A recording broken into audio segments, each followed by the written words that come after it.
The alarms went off at dawn, when the sky over New Halden turned gold, and then wrong. I was already awake, already dressed, boots half-laced, when Laura Bennett burst into my quarters without knocking and said the words that would end everything I thought I understood about the galaxy. They are here for the manifest, Daniel, the children's manifest.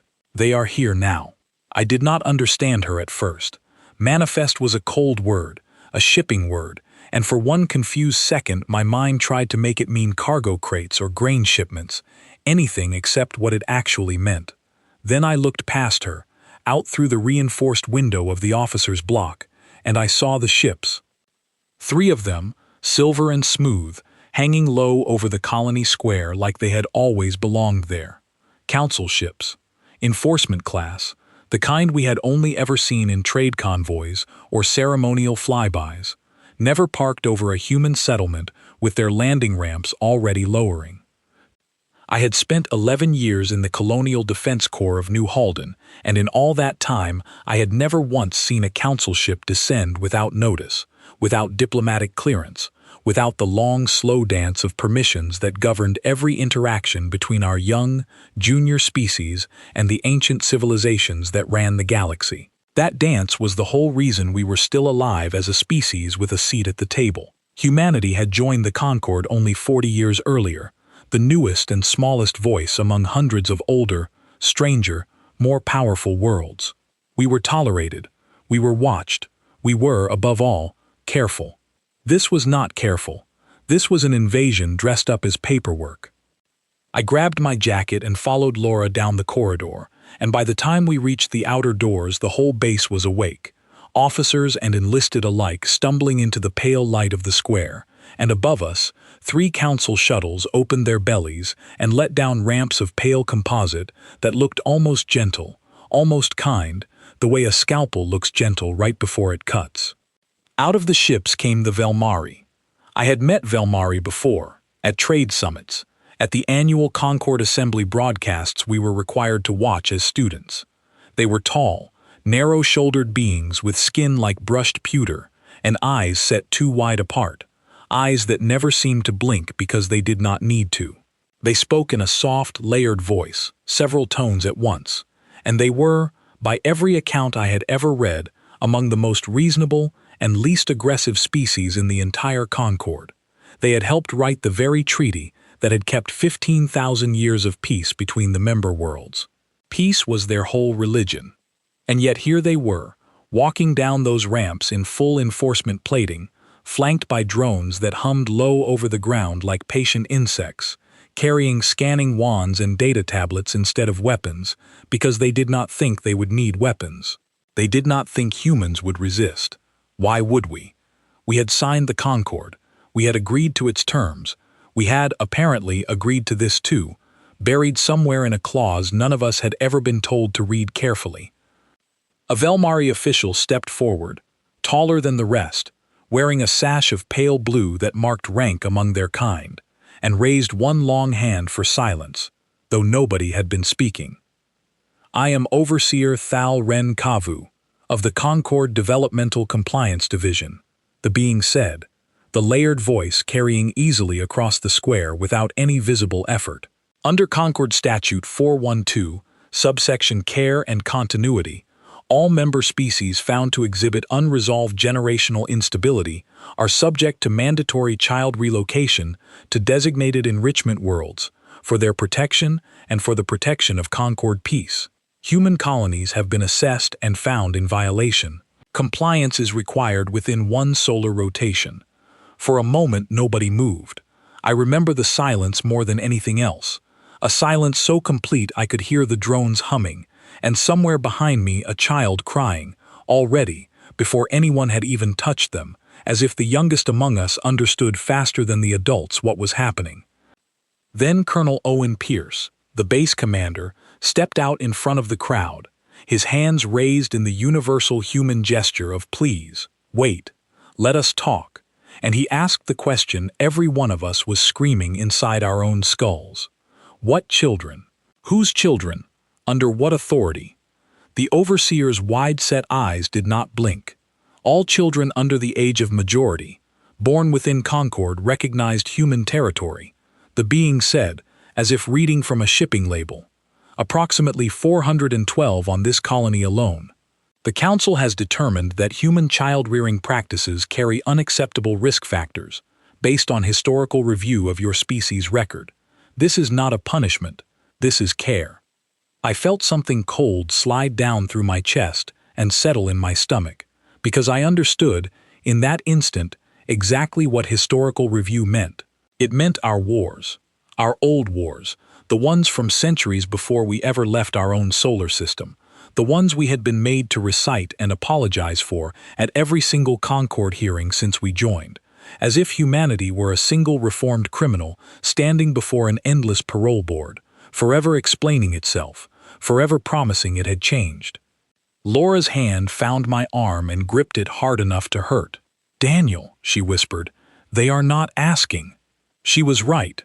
Behind the overseer, the drones had begun moving toward the colony's residential quarter, toward the school, toward the long dormitory building where the youngest children of New Halden were kept during work shifts, and I understood with a sick, falling clarity that this was not a negotiation being offered to us. It was a notice being delivered, the way a storm delivers itself, indifferent to whether you are ready. I looked at Colonel Pierce, and for the first time in 11 years of service, I saw fear on his face that was not the ordinary fear of combat or command, but something older and more helpless, the fear of a parent, because I knew, and everyone standing near him knew, that his own daughter was inside that dormitory. He turned to the overseer, and his voice came out steadier than I expected, though I could hear the effort it cost him. There must be an appeal process. Every Concord statute has an appeal process. Give us that. Give us time to bring this before the human delegation on the Concord station. The overseer's layered voice did not rise, did not sharpen, did not do anything a human voice would do under pressure, and somehow that made it worse. Appeals may be filed after relocation, the being said. The children will be safer on the enrichment world during the review period. This is standard procedure. It has been standard procedure for the Doran, for the Alessi, for the Karth colonies, for 11 other species assessed as developmentally unstable across Concord history. None have refused. None have needed to. 11 other species. I felt that number land in the square like a stone dropped into still water, spreading outward through every person listening. 11 species before us had stood in a square just like this one, had heard words just like these, and had let it happen, because resisting the Concord, resisting the peace that had held for 15,000 years, seemed like madness, seemed like the one unthinkable act in a galaxy that had organized itself entirely around never fighting again. I do not know, even now, exactly which moment was the true beginning. Maybe it was the drones reaching the dormitory doors. Maybe it was the sound that came next, a long metal groan as the sealed doors were forced rather than opened, because no one inside had chosen to unlock them. Maybe it was the first child's voice rising clear and sharp over the crying of the others, calling for a parent who could not reach her in time. What I know for certain is this. A woman named Grace Whitfield, a teacher at the colony school, stood in the dormitory doorway with her arms spread wide across the frame, physically blocking the path of a drone half her size and twice her authority, and she said the only thing any of us were thinking, in a voice that cracked but did not break, "You will not take them, not like this, not without us." The drone did not pause the way a person would pause. It adjusted, recalculated, and extended a thin restraint filament meant to move her aside gently, the way you might guide furniture, because in its calculations, she was an obstacle, not a person capable of refusal. I was close enough to see what happened next, close enough that I have replayed it every night since. Grace did not step back from the filament. She grabbed the drone itself with both hands, trying to hold it still, and the machine, following its own quiet logic, applied more force to complete its assigned task, because completing the task was all it understood. Colonel Pierce reached her first. I reached her second. By the time we pulled the drone away and set it clattering onto the ground, Grace was on her knees, cradling one arm against her chest, and the sound that came out of her was not a scream of pain but of fury, a sound I had never heard a human being make before that morning, and would hear echoed across every colony feed within the hour. The overseer's voice carried across the square again, still perfectly level, still perfectly reasonable, as if nothing at all had changed. Physical interference with compliance procedures is itself grounds for expanded relocation authority. I would advise your people to stand down. I looked at Colonel Pierce. He looked at me, and I understood, in that single shared glance, that we had both already made the only choice that was ever going to be possible, the moment those ships came down without asking. He raised his hand and gave the order that would be repeated on every human colony feed within the hour, the order that history would later mark as the first shot fired in what became known as the Severance. Hold the line. Every officer, every reservist, every parent with a weapon and a reason. Hold the line and do not let them take another child from New Halden. I do not remember drawing my own weapon. I remember only that my hands were already moving, already certain, in a way the rest of me had not caught up to yet, and that somewhere behind me, Laura Bennett was shouting into a comm unit, patching the feed live to every colony across human space, so that no one, anywhere, could later claim they had not known what was happening here, in this square, on this ordinary golden morning, when 15,000 years of conquered peace ended not with a treaty or a summit or a vote, but with a teacher's arm spread across a doorway and a colonel's quiet order to hold. The last thing I saw before the drones opened their formation and the Velmari overseer's calm expression finally shifted into something like surprise, was Grace Whitfield still on her knees in front of that dormitory door, cradling her injured arm, refusing to move even an inch, and behind her, through the broken frame, dozens of small frightened faces staring out at a war that had just begun for them and for all of us, whether we were ready for it or not. The drones reformed into a tight defensive ring around the overseer within seconds, faster than I thought machines that size could move, and I understood then that whatever calm reasonableness the Velmari projected, their systems had been built for exactly this possibility, however unlikely they believed it to be. Somewhere in their long history, someone had programmed contingencies for a species foolish enough to say no. Colonel Pierce did not lower his hand. Around the square, other officers were drawing weapons of their own, not because anyone had trained us for this exact moment, but because every one of us had spent our whole lives learning what it meant to protect the people behind us, and there were 412 children behind us now, staring out through broken dormitory doors at a standoff none of them could understand. Overseer Thal Renkavu's wide eyes moved slowly across the crowd, and for the first time that morning I heard something in the layered voice that was not quite calm anymore, though it took me a moment to name it. It was confusion, genuine ancient confusion, the sound of a being encountering a variable that its long historical models had never accounted for. "You understand what you are doing," the overseer said. "You understand that resistance to Concord compliance carries consequence beyond this colony, beyond this world. I would ask you to reconsider, for the sake of every human being who is not standing in this square today." Laura's voice cut through the comm channel beside me, low and urgent, meant only for me and Colonel Pierce. "Daniel, the feed is live across every colony now. New Halden, Ashworth Reach, the Meridian stations, all of it. People are watching this happen in real time." I understood immediately what that meant, and I think Colonel Pierce understood it in the same instant, because his jaw tightened before he spoke again. If this was happening here, in this square, then it was happening everywhere. Every human colony across our small, scattered stretch of settled space had received the same notice, the same ships, the same calm demand for compliance within one solar rotation. This was not a local dispute. This was a coordinated action against an entire species, and the only reason it had not already finished was that somewhere, on some other colony, another parent, another teacher, another officer had also chosen, in their own square, in their own moment, to hold the line rather than watch their children walked up a ramp. "Overseer," Colonel Pierce said, and his voice was steady in a way that made me proud to stand beside him, "we are not refusing the Concord. We are refusing this. Give us the appeal you promised exists, and give it to us before you touch a single child, or you will not get the compliance you came here expecting." The overseer's gaze swept the square once more, taking in the drones, the officers, the parents who had begun arriving from every direction now, some still in work clothes, some carrying nothing but their own bare hands raised in defense of doorways they had no weapons to guard. I do not think, looking back, that the Velmari had ever truly imagined this outcome.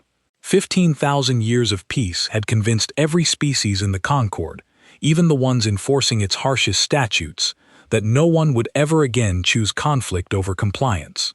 They had grown so certain of universal obedience that they had forgotten obedience was always a choice, never a guarantee. "Compliance is not optional under Statute 412, the overseer finally said.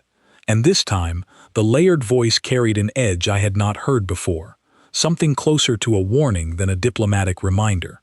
"I will contact Council Command for updated instruction. Do not attempt further interference in the meantime." The overseer stepped back toward the ramp, drones repositioning to escort, and for a moment, I let myself believe we had won some small, temporary victory, that a pause had been purchased, that the children behind that broken door had at least a few more hours of safety while cooler heads somewhere far above us reconsidered. I was wrong within minutes. The comm channel Laura had opened earlier crackled back to life, no longer carrying only New Halden's feed, but relaying fragments from other colonies, now patched together by frantic operators trying to understand the scope of what was happening. A voice from Ashworth Reach, breathless and shaking, reported that compliance drones there had not paused for negotiation at all, had simply proceeded directly to forced extraction the moment local officers hesitated, and that colonists were now engaged in what the voice called, with clear disbelief at its own words, active resistance against Concord enforcement units. Another voice, from one of the smaller orbital stations near the Meridian Gate, reported casualties, human casualties. Parents who had tried, with nothing but their bodies, to block drones carrying their children toward waiting shuttles, and had been moved aside with force that the drone's programming clearly considered proportionate, and that no human present considered anything but devastating. I felt the square around me shift as that news spread person to person, officer to officer, the way bad news always moves faster than any official channel can contain it.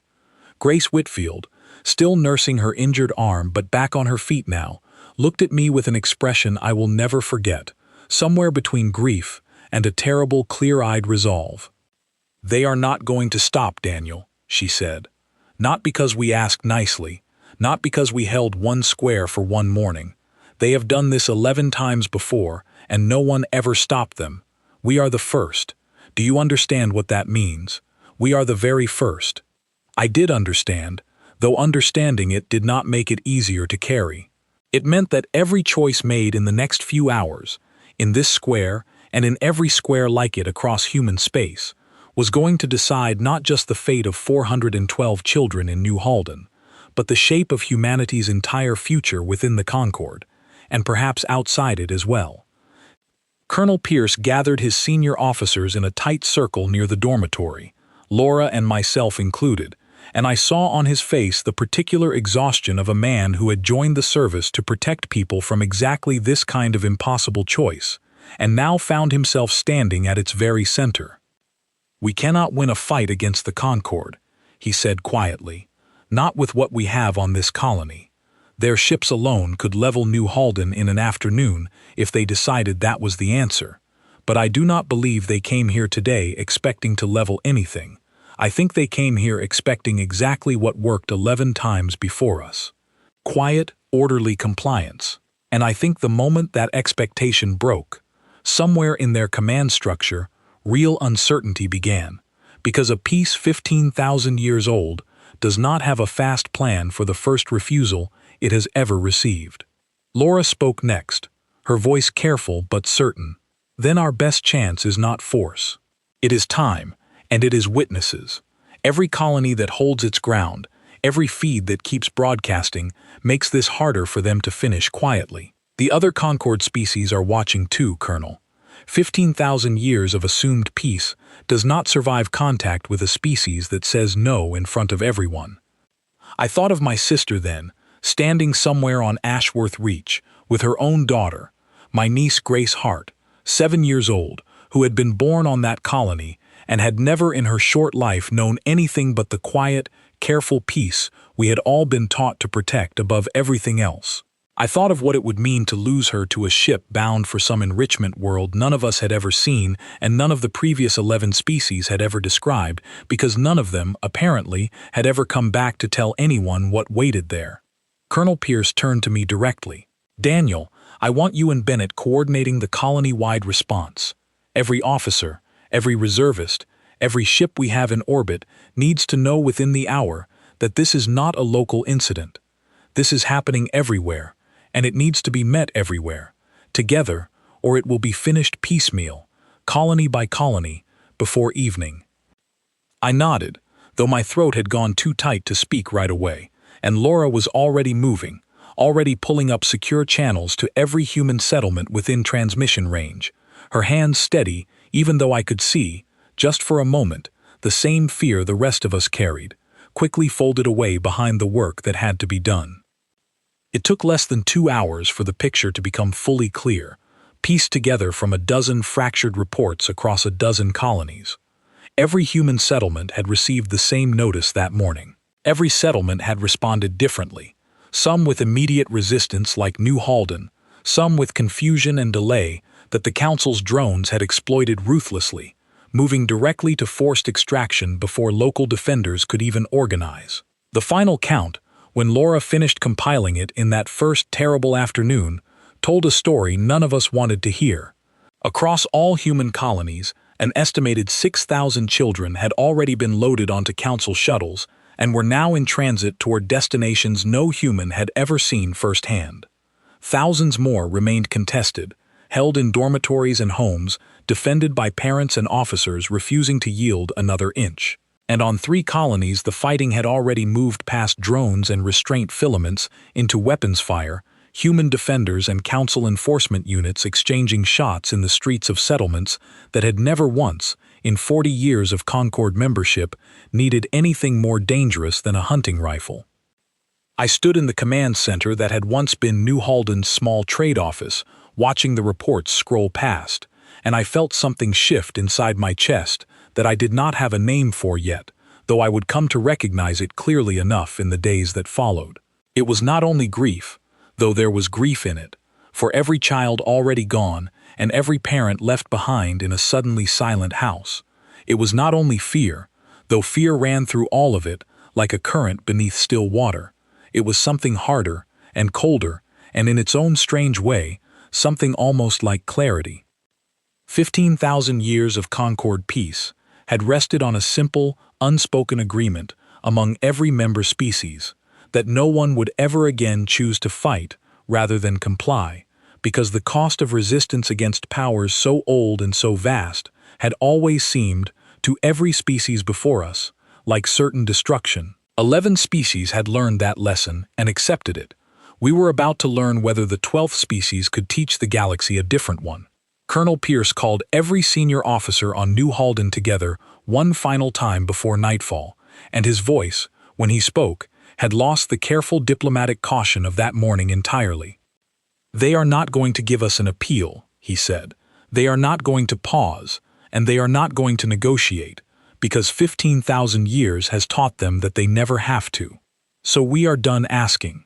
Every reservist, every retired officer, every trained hand on this colony reports for active duty within the hour. We hold what we still have, and we prepare to take back what they have already taken, because I will not stand in front of this colony's children and tell them their parents chose silence over fighting for them." Nobody in that room argued. Laura's hand found mine again, briefly, the way it had that morning, though this time there was no confusion in her grip, only a shared understanding of exactly what we were choosing and what it would cost. Somewhere above us, in the darkening sky over New Halden, the 3 Council shuttles that had descended so calmly at dawn lifted away from the square at last, carrying with them a small number of children our defenders had not managed to protect in time, and leaving behind a colony and a species that had just discovered, in the space of a single terrible day, that it was no longer willing to be the 12th quiet compliance in Concord history. What the Council never understood about humanity, and what I did not fully understand myself until that first terrible night, was that our 40 years of quiet Concord membership had never been the whole truth of who we were. It had been a performance, carefully maintained, because every human delegate who had ever sat before the Concord Assembly had learned the same hard lesson within their first year of membership, that the older species judged us entirely by our oldest wars, and that the only way to be accepted at all was to convince them we had grown past every instinct that had ever made us dangerous. So we had smiled, and we had signed treaties, and we had sent our brightest engineers to study Concord technology, while our diplomats apologized, again and again, for conflicts that had ended centuries before any of us were born. We had let them believe that peace had made us soft, because a species considered soft is a species left alone, and being left alone had suited us perfectly while we quietly rebuilt everything we had lost in the long, hard centuries before the stars ever opened to us. I learned the full shape of that truth from Colonel Pierce himself, standing in the New Halden Command Center in the deep hours of that first night, while outside our colony prepared for a defense none of us had trained for in earnest. Not really, not since the treaty was signed. "You think the reservist program was only for border patrols and pirate scares," he said to me, watching the tactical display fill slowly with reports from every corner of human space. "It was never only that, Daniel. Every colony has kept its old designs, its old doctrines, quietly archived, quietly maintained, because somewhere in every human government since the day we joined the Concord, there were people who understood that peace this old, peace that had never truly been tested, might one day ask more of us than any treaty promised to protect us from." I thought of my own training, the long hours spent on tactics and history that had always felt, at the time, like relics from an era long past, taught more out of tradition than necessity.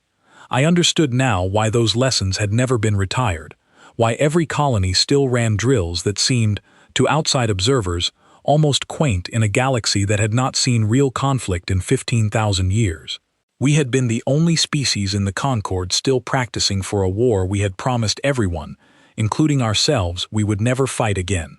By dawn of the second day, the mobilization Laura and I had coordinated through that long first night had reached every human settlement still standing. Reservists who had spent a decade running trade routes and mining surveys reported to defense stations they had not seen active service on in years. Retired officers came out of quiet retirement carrying knowledge of old tactical doctrines the younger service members had only read about in training manuals. Engineers who had spent their careers designing peaceful infrastructure turned their skills, almost overnight, toward retrofitting colony defenses that had been allowed to sit dormant for decades under the assumption that Concord membership made such things unnecessary. What surprised even me, standing at the center of that effort, was how quickly it all came together. There was no confusion, no wasted hours arguing over who should lead or how resources should be shared between colonies that had never before needed to coordinate anything beyond trade schedules.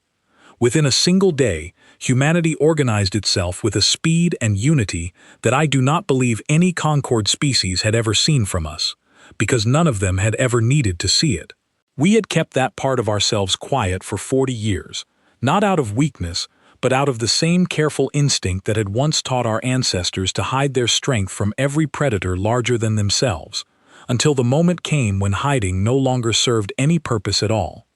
The first counterstrike came from an unexpected place, not from any of the large colonies with substantial defense forces, but from the small mining outpost of Corin Vale, whose entire population numbered barely 300 people and whose only defense had, until that week, been a handful of aging patrol craft meant for nothing more dangerous than debris clearance. When council shuttles descended over Corin Vale that first morning, the outpost's small defense force did something no one expected, least of all the overseer commanding that operation. Rather than confronting the shuttles directly, they used their intimate knowledge of the asteroid field surrounding their outpost terrain they had mined and mapped for over a decade, to lure the pursuing drones into a debris corridor that human pilots could navigate with practiced ease, and council systems, built for open orbital engagement, could not process quickly enough to avoid. 3 enforcement drones were disabled within the first hour, not through overwhelming force, but through precise, patient use of terrain that the Council's ancient, standardized doctrines had simply never accounted for, because no species in 15,000 years had ever needed to fight that kind of unconventional defense. I watched the report come through the New Halden Command Center with a strange, complicated feeling rising in my chest, something between pride and grief, because the same broadcast that carried news of Corin Vale's small victory also carried the names of the colony's 3 defenders lost in the engagement, ordinary miners who had become, in the space of a single morning, the first human casualties of what the wider Concord would soon come to call the Severance. Colonel Pierce gathered his officers again that second evening, and this time his voice carried something I had not heard from him before, a kind of grim, focused determination that steadied everyone around him. The Council built their entire strategy on the assumption that resistance would collapse quickly, if it ever came at all, he said. 15,000 years of compliance from every other species taught them that pattern, and pattern is a dangerous thing to rely on when you meet someone who was never part of forming it. We are not fighting like the Doran fought, or the Alessi, or any of the other 11 species who came before us.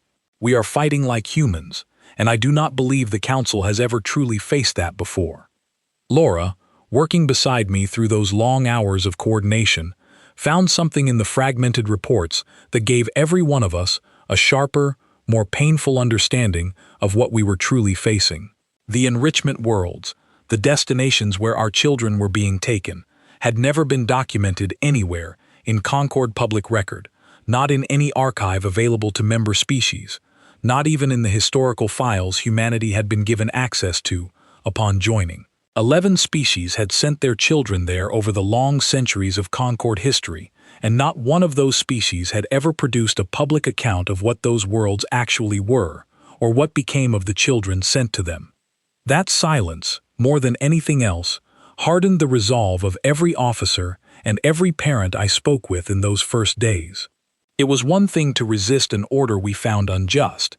It was another thing entirely to understand that the very absence of information about our children's fate was, in itself, the clearest evidence we had that something about this system was built to be permanent, and never questioned, because no one before us had ever survived asking the questions we were now determined to ask. By the end of the second day, human forces across every settled colony had shifted from scattered, desperate defense into something that resembled, for the first time, coordinated resistance. Ships that had been built for trade and survey work were retrofitted overnight with whatever defensive systems our engineers could adapt in time. Colonies that had never needed to communicate directly with one another before found themselves linked by secure channels carrying tactical updates, evacuation routes, and the first careful plans for recovering the children already taken beyond Concord checkpoints we had never before needed or dared to challenge. I stood on the observation deck of New Halden's small orbital station that second night, looking out at the dark scatter of stars that held, somewhere among them, my niece and thousands of other children whose location no one on our side could yet confirm, and I felt the full weight of what Colonel Pierce had said settle over me completely. 15,000 years of peace had never truly been tested, not once, not by any species that had joined the Concord after its founding, because every one of those species had learned the same lesson before us, that resistance against powers so old and so vast was simply unthinkable. We were the first to think it anyway, and somewhere in that thought, terrifying as it was, I found the same strange clarity that had settled over Colonel Pierce and Laura and every reservist and retired officer who had answered the call within hours of the first shuttles descending. We had spent 40 years convincing the galaxy that humanity had grown past its old instincts entirely, and in doing so we had convinced ourselves as well, until the morning those ships came down over New Halden and reminded every one of us, in the space of a single golden dawn, exactly what those instincts had always been quietly waiting to do. By the 5th day, What had begun as scattered defense on isolated colonies had grown into something the Concord had never needed a name for before, and struggled, in its own ancient bureaucratic language, to describe at all. Human forces had not only held every remaining colony against further extraction attempts, we had begun, carefully and deliberately, to press outward, toward the Concord checkpoints that controlled access to the transit lanes our children had been carried through. Colonel Pierce had been promoted, informally at first and then formally by a hastily assembled council of colony representatives, to lead the combined defense effort across all human territory, and I found myself serving as his direct liaison to the growing fleet of retrofitted trade ships, survey vessels, and mining haulers that had become, almost overnight, humanity's first true war fleet in living memory. Laura commanded communications across the entire network, her steady voice becoming, for thousands of frightened colonists, the single most familiar sound of those terrible early days. The first major test of our new strength came at the Halvith Relay, a Concord transit checkpoint that controlled one of only 3 known routes toward the enrichment worlds, and the closest one to human space. Colonel Pierce believed, based on patterns Laura had identified in the shuttle traffic before the severance began, that a significant number of the children taken from colonies near New Halden had passed through that exact relay within the first 2 days, and that Concord records held there might finally tell us where those children had actually been taken. The engagement at Halvith Relay was unlike anything the Concord's enforcement doctrine had prepared them to expect. Their forces there, accustomed to 15,000 years of unchallenged authority, had grown comfortable with a kind of careless confidence. A handful of enforcement cruisers and automated defense platforms that had never once needed to repel an actual assault. Our fleet, by contrast, was built almost entirely from ships never designed for combat at all, vessels whose only advantage was that they were crewed by people who had spent the last 5 days learning, faster than any species before us apparently ever had, exactly how much we were willing to risk to get our children back. I flew that engagement aboard a converted survey vessel renamed, in the hours before launch, the Halden's Answer, alongside a young pilot named Owen Kessler who had, until the previous week, spent his career mapping asteroid fields for mineral surveys and had never fired a weapon at anything larger than debris. What he lacked in combat experience, he made up for entirely in a kind of fierce, focused calm that reminded me, more than once during that engagement, of exactly the same steadiness I had seen in Colonel Pierce that very first morning. The battle itself lasted less than 2 hours, though it felt, from inside the cockpit, like something that stretched across an entire lifetime. Our fleet's unconventional tactics, built from doctrines our ancestors had developed centuries before we ever left our own solar system and quietly preserved through 40 years of careful Concord membership, gave us an advantage the enforcement cruisers simply could not counter in time. We took losses, more than I wanted to count, and more than any of us were prepared to carry easily. But by the time the relay's defense platforms fell silent, human forces held the checkpoint, and with it, access to the records we had come for. What we found in those records, once Laura's teams finished decoding them, changed the entire shape of the conflict, and I believe, looking back, it changed the entire shape of the Concord itself. The enrichment worlds were real, and they existed exactly where the Halvith records indicated, 3 days transit beyond the relay, in a system the Concord had kept entirely closed to public access for longer than human civilization had existed at all. But the records also revealed something the Council had never intended any species to discover, buried in maintenance logs and resource allocation reports that had clearly never been written with the expectation that anyone outside the Compliance Division would ever read them. The enrichment worlds were not places of care, whatever soft language the Council had used to describe them. They were processing stations, designed to assess, and, where the Council's own ancient metrics found it useful, to quietly reshape the children sent there, integrating them into labor and service roles across Concord infrastructure once they reached a certain age, all under the permanent, unchallenged authority of a council that had never once been required to answer for what became of the children it took. I remember the silence in the command center when Laura first read that finding aloud. a silence heavier than the one that had fallen over New Halden Square on the very first morning of the severance.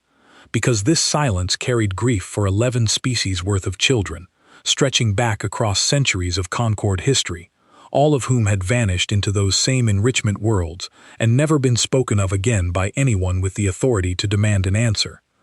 Colonel Pierce made the decision that night that would define the next phase of the entire conflict, and it was not, in the end, primarily a military decision at all.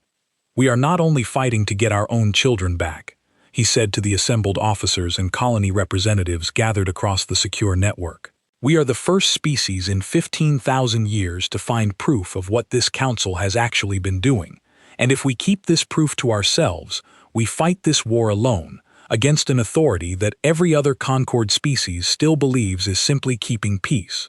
We broadcast everything, to every member world, and we let the rest of the galaxy decide for itself whether it still trusts the council it has followed for 15,000 years.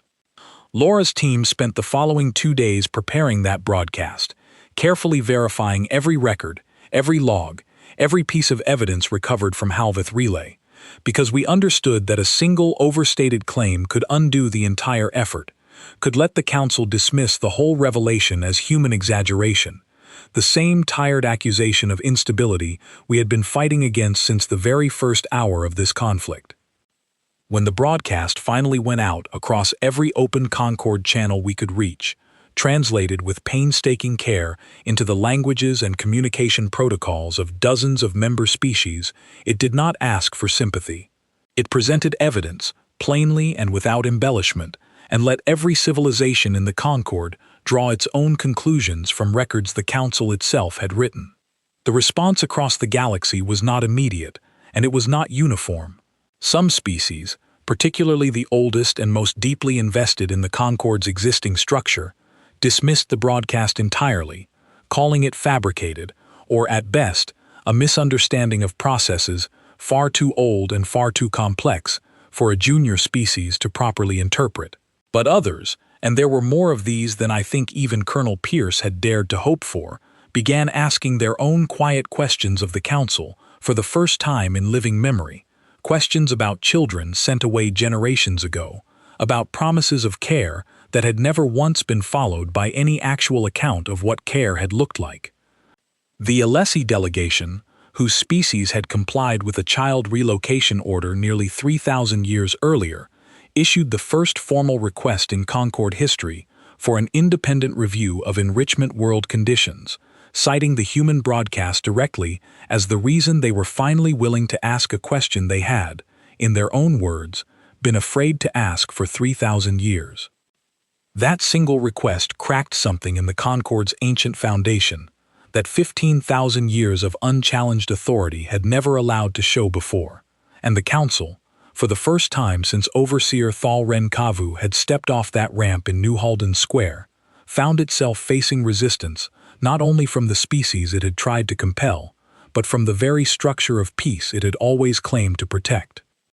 The cost of that turning point, though, was not abstract, and I carry it still. 2 days after the broadcast went out, Council enforcement fleets, no longer relying on the calm confidence that had defined their first approach, launched a coordinated retaliatory strike against 3 human colonies simultaneously, including Ashworth Reach, where my sister and my niece had remained throughout the entire conflict, believing, as many colonists did, that the fighting at Halveth Relay had drawn Council attention away from smaller, less strategically significant settlements.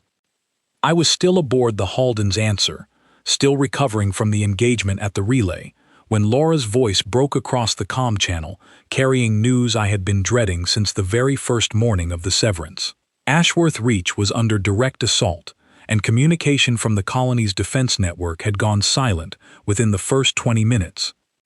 I do not remember the flight back with any real clarity, only the tightness in my chest that never once eased the entire way, and the small, useless prayers I found myself repeating for a 7-year-old girl who had never once, in her whole short life, needed to understand what any of those words meant before that week. By the time our reinforced fleet reached Ashworth Reach, the colony's own defenders, reservists and retired officers, who had spent 5 days learning faster than any of us thought possible, had already held the line against the first 2 waves of the assault, at a cost that would take the colony years to fully account for. Colonel Pierce's daughter had been among the defenders that day, a fact I did not learn until much later, and I understood then exactly why his voice had carried the particular weight it did every time he spoke of what this conflict was truly costing every family across human space. My sister met me at the colony's landing platform when our fleet finally secured the skies above Ashworth Reach, and in her arms, asleep despite everything, exhausted past the point of fear, was my niece, unharmed, held safely through the worst of the assault in a shelter 3 colonists had died defending. I held them both for a long moment on that platform, unable to speak, and I understood, more clearly than any broadcast or battle report could have taught me, exactly what this war had already cost, and exactly what it would still demand from every one of us before it finally ended. The assault on Ashworth Reach turned out to be the Council's last true attempt at direct conquest, though none of us understood that at the time, standing among the wreckage of a colony that had held, at terrible cost, against the strongest enforcement fleet the Concord had yet committed to the conflict. What we understood instead, in the days that followed, was that the balance of the entire war had begun shifting beneath our feet, in ways far larger than anything happening on any single colony.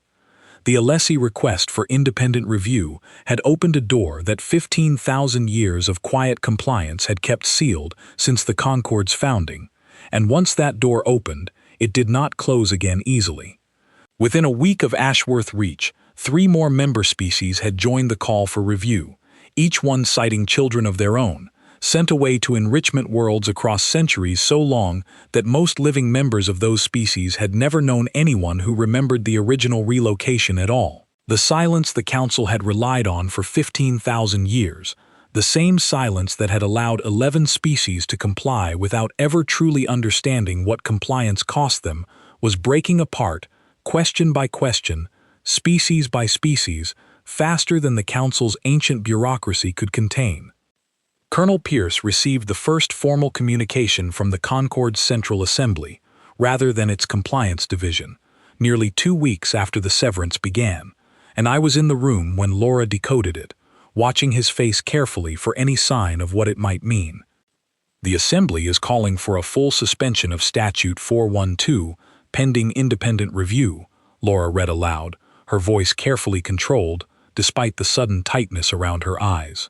All relocated children, across all affected species and all recorded time periods, are to be identified and offered return to their species of origin, wherever return remains possible. Wherever return remains possible. Those 4 words carried a weight I understood immediately, and saw reflected in every face around that room, because they meant plainly that not every child taken across 15,000 years of Concord history would be found, or would still be recognizable, by the time any review process finally reached them. Some enrichment worlds, the Assembly's own preliminary findings later confirmed, had processed children so thoroughly, across such long periods of time, that entire generations of the 11 species before us had effectively vanished into infrastructure roles, from which no return was truly possible anymore. I will not pretend that discovery did not change the tone of every conversation among human commanders in the weeks that followed. What had begun as a war to recover a specific, countable number of children became almost overnight something closer to a reckoning with 15,000 years of quiet, unexamined loss spread across a dozen species who had never once been given the chance to ask the questions we had forced open through nothing more than a single colony's refusal to comply. The negotiations that followed, once the Council's Compliance Division was formally suspended and the wider Concord Assembly took direct control of the crisis, stretched across nearly 3 months, and I attended more of those sessions than I ever expected to, standing beside Colonel Pierce as one of the few officers who had been present from the very first morning at New Halden. Overseer Thal Ren Kavu appeared before the Assembly only once during that entire process, stripped of enforcement authority, and required, for the first time in the being's long service, to answer questions rather than deliver notices. I watched the same wide-set eyes that had shown me only calm bureaucratic certainty on that first golden morning, now carrying something closer to genuine uncertainty, and when the overseer finally spoke, the layered voice had lost much of the smoothness I remembered. "We believed we were preventing conflict," the overseer said, addressing the full assembly rather than any single human representative. "Every species before yours accepted the statute without resistance, and across 15,000 years, that acceptance became, to us, proof that the statute itself was sound. We did not anticipate a species that would choose resistance over compliance, because we had never needed to anticipate it before. I do not offer that as justification. I offer it only as the truth of how peace this old can become something closer to habit than genuine care, without anyone within it ever noticing the difference." I do not know whether that admission satisfied every human representative in that assembly hall, and I do not think it was ever meant to satisfy anyone completely. What it did accomplish, alongside months of careful evidence and testimony from every species whose children had ever been taken, was the final dissolution of the Compliance Division entirely, and with it, the quiet retirement of Statute 412 from Concord Law after 15,000 years of unquestioned enforcement. Human children who had been taken during the severance itself, the most recent and least processed cases in the entire review, were returned within the first month of negotiations, and I stood on the same landing platform at Ashworth Reach, where I had once held my sister and my sleeping niece, watching families across every human colony reunite with children who had spent weeks believing, in some cases, that they would never see home again. Not every family received that same outcome.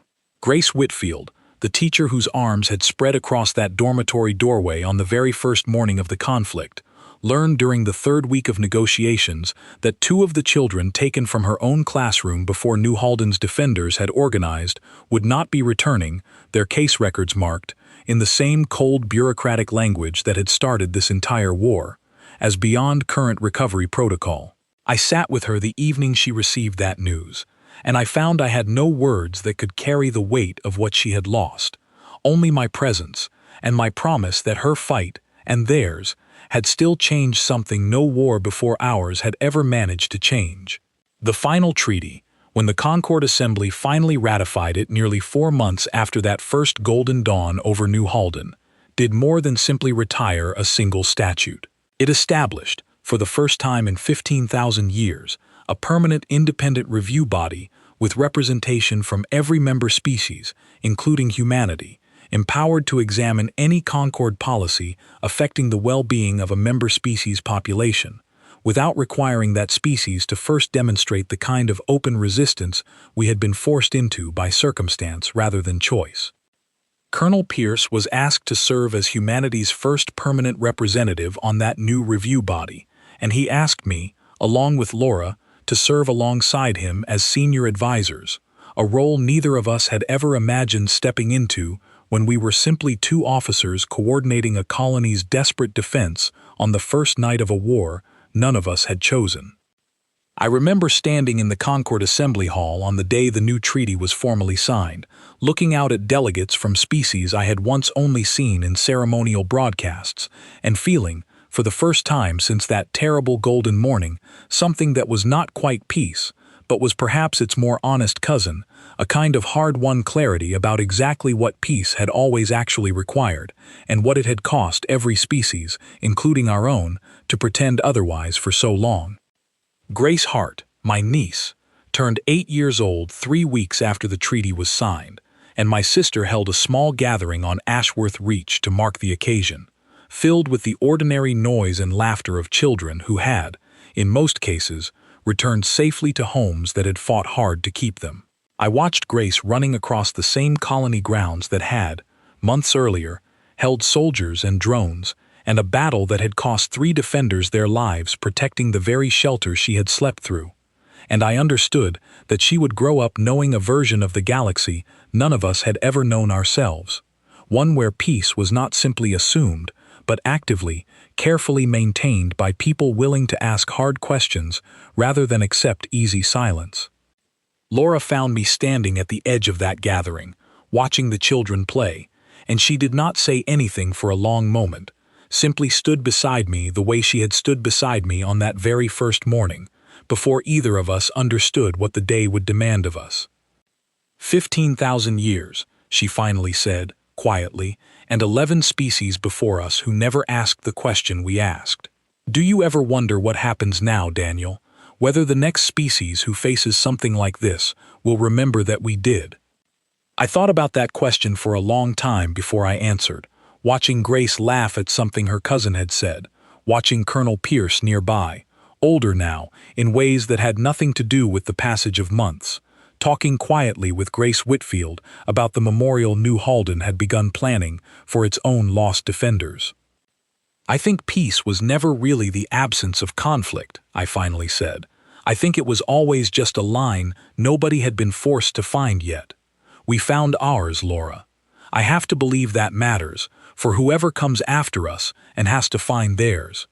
She did not answer, only nodded slowly, and together we watched the children of Ashworth Reach play in the late afternoon light, safe for now, in a galaxy that had just learned, after 15,000 years of comfortable silence, that peace worth keeping was peace that could survive being questioned, by anyone, at any time, no matter how old the treaty, or how many quiet generations had come before, willing to comply rather than ask what compliance had actually cost them. The new independent review body held its first formal session 6 weeks later, and among its earliest cases was a quiet, careful review of the Alessi relocation records from 3,000 years past, the very request that had first cracked open the silence the Council had relied on for so long. I sat in that session as an advisor, watching an Alessi delegate present evidence about children her species had lost long before any living member could remember them clearly, and I understood that this work, slow and painful and far from finished, was the truest legacy of everything New Halden's defenders had fought for on that first golden morning.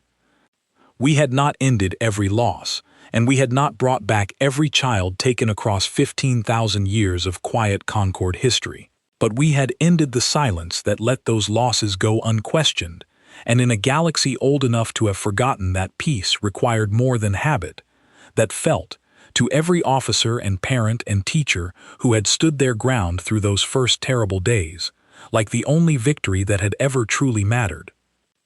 Grace Hart grew up hearing the story of that morning many times, told carefully by her mother, by Colonel Pierce, and eventually by me, and each time she asked the same simple question every child eventually asks about the history that shaped the world they inherited. "Would you do it again, Uncle Daniel?" she asked me once, years later, old enough by then to understand what the answer truly meant, even knowing everything it cost. I told her the truth, the same truth I had carried since that first golden dawn, when a teacher's arm spread across a doorway and a colonel's quiet order ended 15,000 years of a peace that had never once been tested, until the morning it finally was. Yes, I told her, every single time. Because some lines are only worth having if you are willing to find out exactly where they are, and what it costs to hold them, and I would rather live in a galaxy that knows the true price of its own peace, than one that simply assumes it, the way the Concord once assumed it for 15,000 quiet years, until a single colony, on a single golden morning, finally taught it otherwise.